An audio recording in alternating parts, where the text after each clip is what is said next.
worst day of winter for me is those minus 35, minus 40 type days where you go outside and you take a breath of air and your nose hairs are frozen instantly and it just seems like it lasts forever.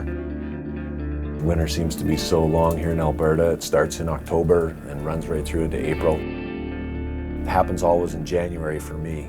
Hunting season has ended in the end of November, but it's been really busy, and then you right away swing into the Christmas season, and so it's very festive and happy and everybody's indoors and having fun. But all of a sudden, about the middle of January, you've gotten up, it's dark, you've come home from work, and all of a sudden it dawns on you, there's 4 more months to go. You know, living in Alberta here, we get long winters, and it's a long, cold winter, and waiting for the snow to melt and waiting to get back outside again just seems like it takes forever. They might have it on the calendar as the first day of spring, and where we live it might still be minus 30, but when it actually happens, you really can tell. It's like they flipped a switch. The grass is starting to show. You get different smells in the air. The trees are starting to bloom just a little bit everywhere, and I get excited because, you know, the bears are going to come out and nip the buds on the tops of the trees. It's very revitalizing to get out and see a little bit of green grass, feel that fresh air, and you hear the birds chirping, and then the frogs will wake up. And everything is fresh and is going to be young and growing again, and it's just one of those times that you can't, you always remember. It's just a great time. Okay, so this morning we're just loading up to go to bear camp. This is our 3rd time going to bear camp, and of course I was by myself getting all this stuff done, and I loaded the quad onto the truck. And then when I put the quad ramps on there, because it's a little rainy out, as soon as I got to about there, I heard this little sound, clink, clink. Both the ramps fell on the ground, and then I gave it some gas. You can see where I tried spinning it right there, and then since this was a little bit bumped, I didn't have enough leverage to get on. It spun, and back I went. So now you have a quad, it's on the ground, and it's in the box. What do? There's only one thing to do. Gun it. And hope for the best. I'm the guy that wrecks everything. I mean, I'm just gonna admit it. I do it all the time. I wreck stuff. I don't do it on purpose. It just happens to me. I just happen to wreck stuff. I don't know why. Here we go. Gunning it.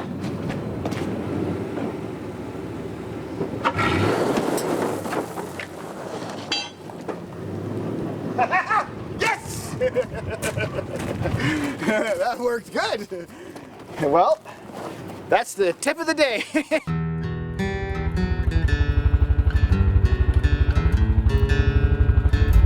know, you can pick up the smell on the camera. Fish bait.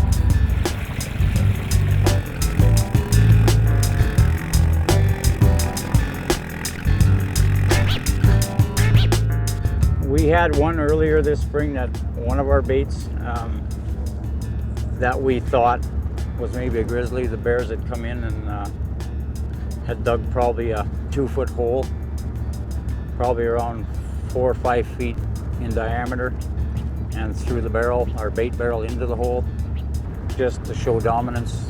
It's my bait, it's my barrel, and if a big boar gets to a bait, hits a bait, and does that, that bear's probably within 50 to 100 yards of that bait all the time, and he hears, smells, or gets wind of any other bear, he's gonna come over there and kick his ass.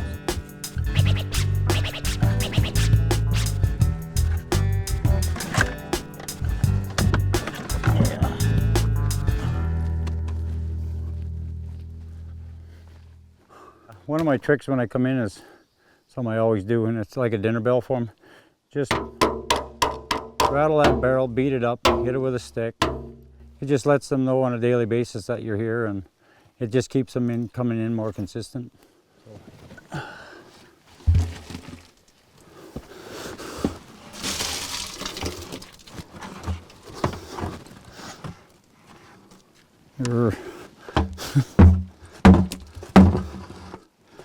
What I like to do this for is throw some syrup and stuff around in case there's a sow here. It'll keep the cubs involved in playing the games with the moss and eating and letting mama getting a little more hang time at the bait without being pestered by the babies. That's it. Let's hit the next one, buddy.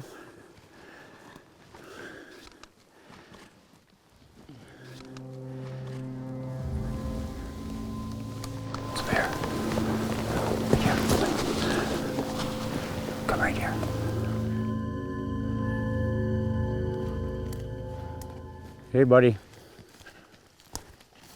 In your groceries. Lunchtime.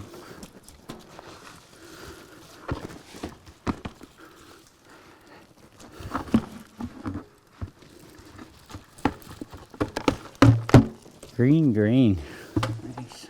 Coming up next on The Edge.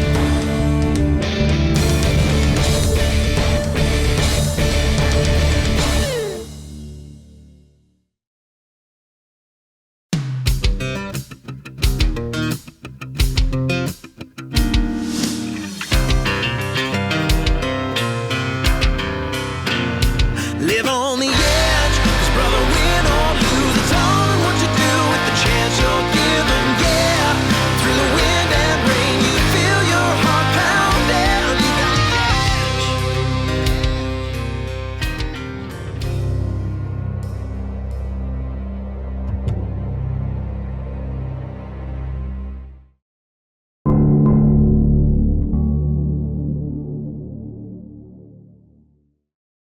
Okay, so we came in here and unfortunately our big monster bear hasn't been here, which I'm not surprised because it's the rut now and he's going to be cruising looking for sows and heat. But we did do something a little different. We just, brought beaver in, which we haven't done that yet on this bait with this bear. So we put some beaver in the one barrel there that, he's going to have to sit there and pick a little chunk out of it at a time. So he'll stay, we'll get pictures. If he hits, he'll definitely hit the beaver. And then we'll throw a little beaver tail up in the tree here and hopefully we can get the scent out there and he smells it and comes for the beaver and then keeps coming back for more and more. But that's the idea anyway. That'll do it. All right, if he comes, he comes. Okay, well, we're just about to go in on this bait, where this big bear is, and I'm just really hoping that we can see him. I just want to see him, try and get him on video for you. If we can get an arrow into him, that's like a huge bonus. That didn't go. Yuck.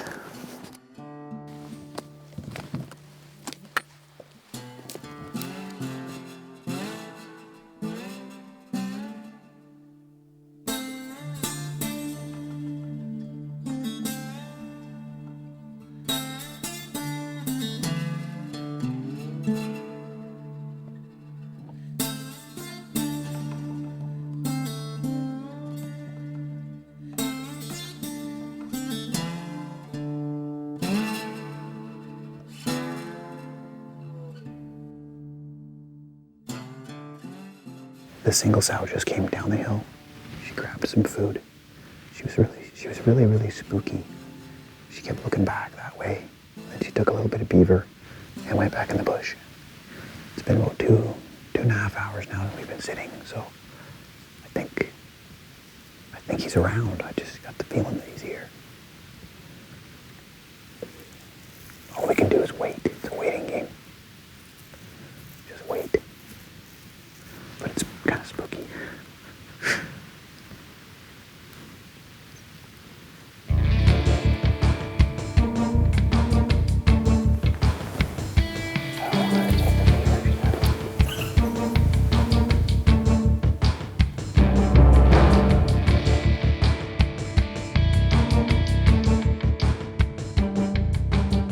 We're waiting for the OMG bear to come in.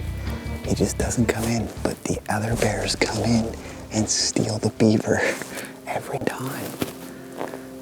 And that bear just grabbed like almost all the beaver on that bite. And I even threw my thermocell container at her and she still got it.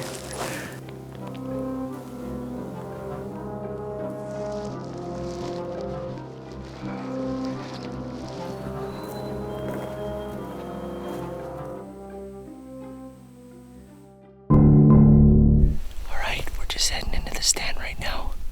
So we're gonna try to keep it really quiet.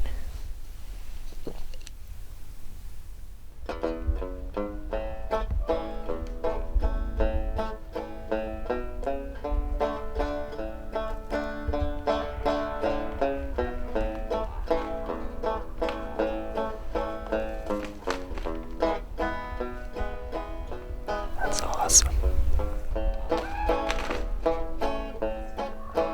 Here comes another one now. I don't want to play.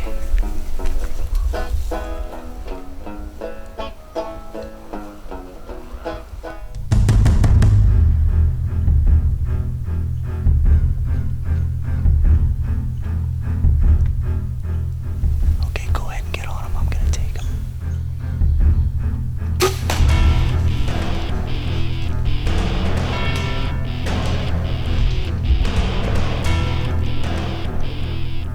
Yeah, baby. Yeah, right on. Dude, that's better than eating ice cream. We weren't in the stand 5 minutes, and in come this nice boar, and we smacked down on him. Man, you see that lighted knock? It's like a laser beam. I love it. I live for this, man. I love it. We've already heard the death moan, so we're in good shape. We're just gonna give it a few minutes, and then we'll go for a recovery.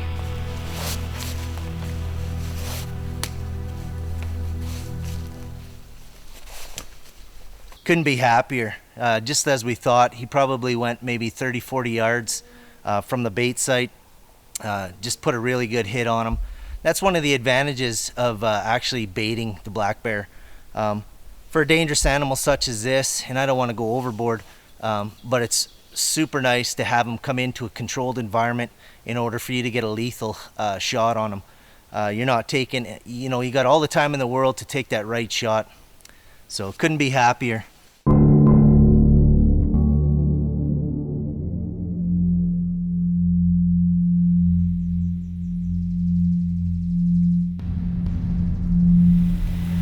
He's like biting me.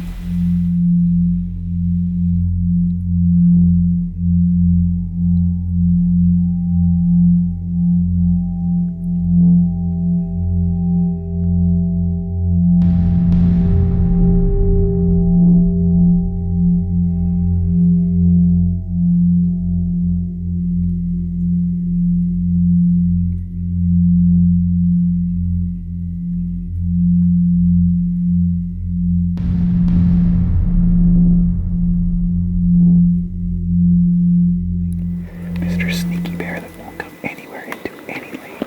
Coming up next on The Edge. So far, no dice. Be prepared to put in a lot of hours in a tree stand until finally something gives. Okay, 11 hours. We just did 11 hours without seeing an animal. Played Tetris a lot. Bonkers up here. I mean, bonkers. We're super quiet. We don't even smell bad. It just, 2 days ago there was 5 bears on this bait. Since we showed up 2 days ago, there's been 1 sow. Sucks when you don't see any animals. You waste the whole day doing nothing but sitting. I guess that's what you gotta do, put your time in. We're certainly doing that. We're doing the waiting game again. Sit and wait. But this is the reality of it. We've got a picture of this bear, 5 days at 11 hours. We haven't seen a bear yet. We go sit the morning, like early, and then go back, have breakfast, then come back and sit another 4 hours, then go back, have lunch, then come back and sit the last 6 hours. It's just him and a couple of scraggler sows that have kind of cruised through. Stay calm with your thoughts. Don't move around like a yo-yo to some other base because you haven't seen anything or you're getting, bored of the scenery. It's long days in the stand. The bottom line is if you find a big one, all you can do is sit and wait and cross your fingers that you find a bear that at some point in time is ready to die. Just sit and wait. He'll be willing to eat the beaver and come in and smell your dirty, smelly body because he can smell you. He walks around us at 100, 200 yards every other day probably.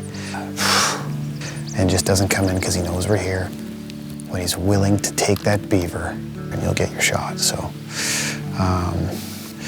trying to find a giant, and it's tough. I'm looking for one right now. It's been 3 years. Now the OMG bear, so far, no dice. Be prepared to put in a lot of hours in a tree stand until finally something gives. So that's the spot we're in right now. We're on our last legs, kind of turning into wackos here. We're really running out of time. So we decided that we would eat some bear, and hopefully that brings us some luck. And Dan and I are going to devour it, and we'll be that much stronger, and hopefully somehow get lucky, because that's what we need right now, a whole pile of luck.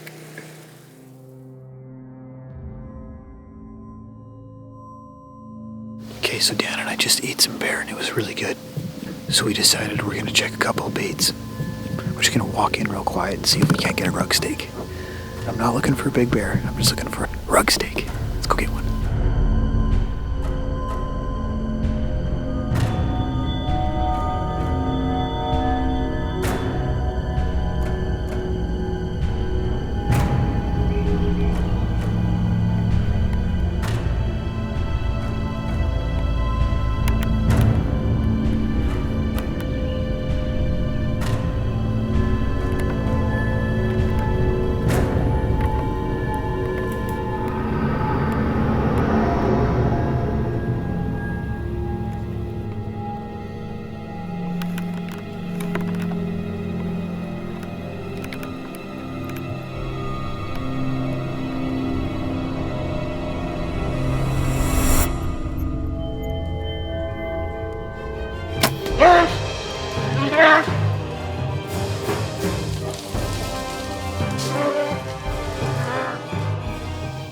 Those are rug steaks, baby.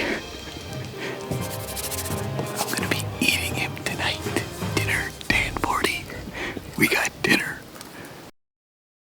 Sorry guys, I know it's dark. We just recovered the bear. We grabbed him out of the bush. We hauled him out. We waited till the very last minute, the last light, to see if that, 20-inch bear would come in. But I think we got ourselves pretty close to a Pope and Young, if not Pope and Young. A nice big black bear out of Alberta. And it was a good time. We were here with Twin River Outfitters. We got rug steaks, baby. I hope this footage isn't too dark. And thanks again for watching The Edge. Okay, so I'm here in the grill house, and we've just... You all by yourself? What the hell? Yeah, well, I'm here with Elgie in the grill house. My least favorite part is me just about breaking my quad truck and all the rest of the stuff. Well, I kind of like that part because that is so you. Now, when we get into the show, you kind of see the difference between, having success quickly or taking a long time to try and score on a bear. And that's something that I did when I was in that camp. And Steve did it, I did it, and together it was like 24 days of hunting the OMG bear, one single bear. What I don't think people understand, if you've done lots of bear hunting, you'll get this. I mean, I've baited for probably 20 years, and it probably took me 4 to 5 years before I got a good shooting opportunity with my bow at a Pope and Young bear. And I've killed some nice Pope and Young bears, but I'm on average like 20 sits before I get one. We went from the OMG bear, which is just a massive tank of a bear that we sat for, I think, 24 days in total. And then we went to a different bait and we found another bear that had to be 15 years plus. Mm-hmm. And this bear, we had that, like you said, that shooting lane that was right in front of you. And he walked within the trees, I mean inches inside the trees, where you just couldn't squeak an arrow. I mean, they get so smart. He's probably been on baits numerous times over the years, and other hunters might have done something wrong to wisen him up. And that bear just curled around your opening within inches like that. And then he was almost in, he stuck his nose out there, and then he's like, no, I don't like this. Yeah, and just backed up. I was just like, oh, if I'd have been there, yeah, wham. Bow over. The worst part was, this bear did it like 3 days in a row. It wasn't the first time. And we had hunted for 24 days after the OMG bear. I mean, the OMG bear is ridiculously huge. Trail cameras are probably the worst invention in the world, because now that you've got trail cameras on all your baits, you find these big bears and you're like, oh, that's where I'm going to sit. And 20 days later, you're just like, why did I sit here for 20 days? Well, Steve Ecklund never has a problem with mosquitoes because he seems to just go right in, oh yeah. shoot his boar, and out of there. Yeah, you're going to see a lot of Steve this year. I mean, he hunts for about 5 minutes, kills something, and goes home. I don't know. I think we're going to have to start to do the whole full circle ritual. I think we're going to have to maybe take that upon ourselves and do the ritual with the heart, because No problem. if I can just jump right in, get a nice clean kill, and then take off, then hey, so he's got the mojo. Totally going to do that. And if you're with me, we're taking a bite out of it too. Okay, we're here in the grill house. We're just about done here. The food's almost ready. We're going to take off. Snow's melting in the background. That means our bear baits have to be out soon. So thanks for watching the show. Follow me on Twitter at Ryan T. Kohler, and somebody start bugging Helgi about getting a Twitter account because he's still living in the Ice Age. We'll see you next week.